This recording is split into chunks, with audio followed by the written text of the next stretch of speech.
എല്ലാവർക്കും എൻ്റെ നമസ്കാരം. ഞാനിന്നിവിടെ പറയാൻ പോകുന്നത് 2025 തിരുവോണ നക്ഷത്രക്കാരുടെ ഗുണദോഷ ഫലവും അതിൻ്റെ പരിഹാരങ്ങളും. പൊതുവെ നോക്കുമ്പോൾ തിരുവോണ നക്ഷത്രക്കാർക്ക് പൊതുവെ നല്ലൊരു വർഷമാണ് 2025. കൂടുതൽ തിരുവോണ നക്ഷത്രക്കാർക്കും നല്ലതാണ്. ഇവർക്ക് കാര്യസിദ്ധികളിൽ വിജയം,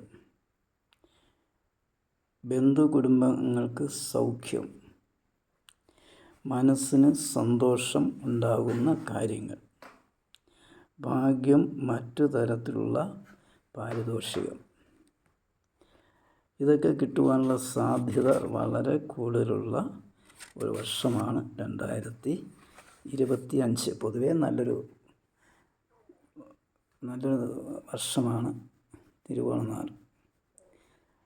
അപ്പോൾ ഇവർക്ക് ഇത് വരാനുള്ള കാരണം കൂടുതൽ തിരുവോണ നക്ഷത്രക്കാരും വളരെയധികം പ്രയത്നിക്കുന്നതാണ്.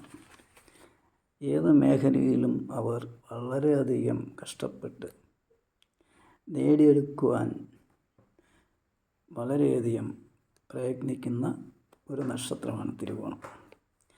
അങ്ങനെയുള്ള ആ തിരുവോണ നക്ഷത്രക്കാർക്ക് വളരെ മേന്മയുള്ള വർഷം കൂടിയാണ് 2025. പഠിച്ചതിന് ശേഷം ജോലി കിട്ടുകയും ജോലിയിൽ ഇരുന്നു കൊണ്ട് വളരെയധികം കൂടുതൽ കയറ്റങ്ങൾ ഉണ്ടാകുവാനുള്ള സാധ്യത കാണുന്നുണ്ട്. കാരണം ഇവരുടെ ആ ഒരു പരിശ്രമം കൊണ്ടാണ് ഈ നക്ഷത്രക്കാർക്ക് കൂടുതൽ ഗുണമുണ്ടാകുന്നത്. അതുകൊണ്ടാണ് പറയുന്നത് തിരുവോണ നക്ഷത്രക്കാർക്ക് വളരെ നല്ലൊരു വർഷമാണ്. അവരുടെ ആ ഒരു പരിശ്രമമാണ്.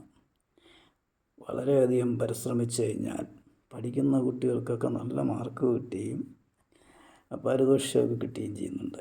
ഇൻ്റർവ്യൂവിന് പോകുന്നവർക്കും അതുപോലെ ജോലി നിന്ന് വളരെ ഉയരത്തിലേക്ക് പോകാനുള്ളൊരു സാധ്യത, പ്രമോഷനും ഒക്കെ ചെയ്യാനുള്ളൊരു വർഷം കൂടിയാണ് 2025.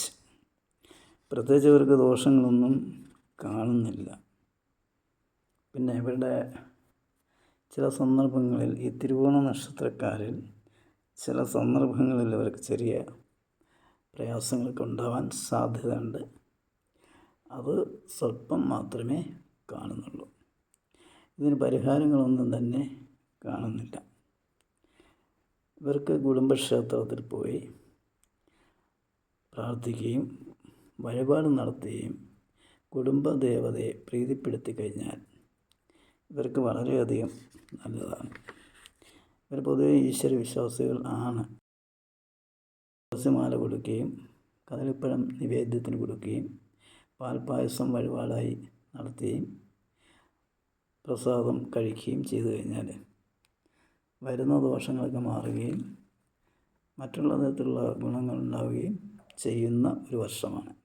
വിവാഹം നടക്കുവാനും ജോലിക്കയറ്റം, ജോലി പ്രമോഷൻ, വളരെയധികം ഇൻ്റർവ്യൂവിൽ പോകുന്നവർക്കൊക്കെ വളരെ നല്ലതും പഠിക്കുന്ന കുട്ടികൾക്കൊക്കെ നല്ലതും, വിവാഹം നടക്കുവാനും വാഹനം വാങ്ങുവാനും വീട് വയ്ക്കുവാനും കച്ചവടങ്ങൾ തുടങ്ങാനൊക്കെ നല്ലൊരു വർഷം കൂടിയാണ് തിരുവോണ നക്ഷത്രക്കാർക്ക്. അപ്പോൾ പൊതുവെ പറയുകയാണെങ്കിൽ ഈ വർഷം അവർക്ക് നല്ലതാണ്.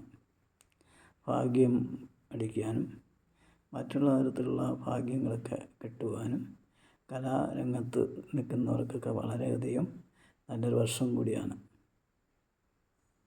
പ്രത്യേകിച്ചൊന്നും പറയാനില്ല. അതുകൊണ്ട് കൂടുതൽ പറയാൻ ഉദ്ദേശിക്കുന്നില്ല. എല്ലാവർക്കും എൻ്റെ നമസ്കാരം.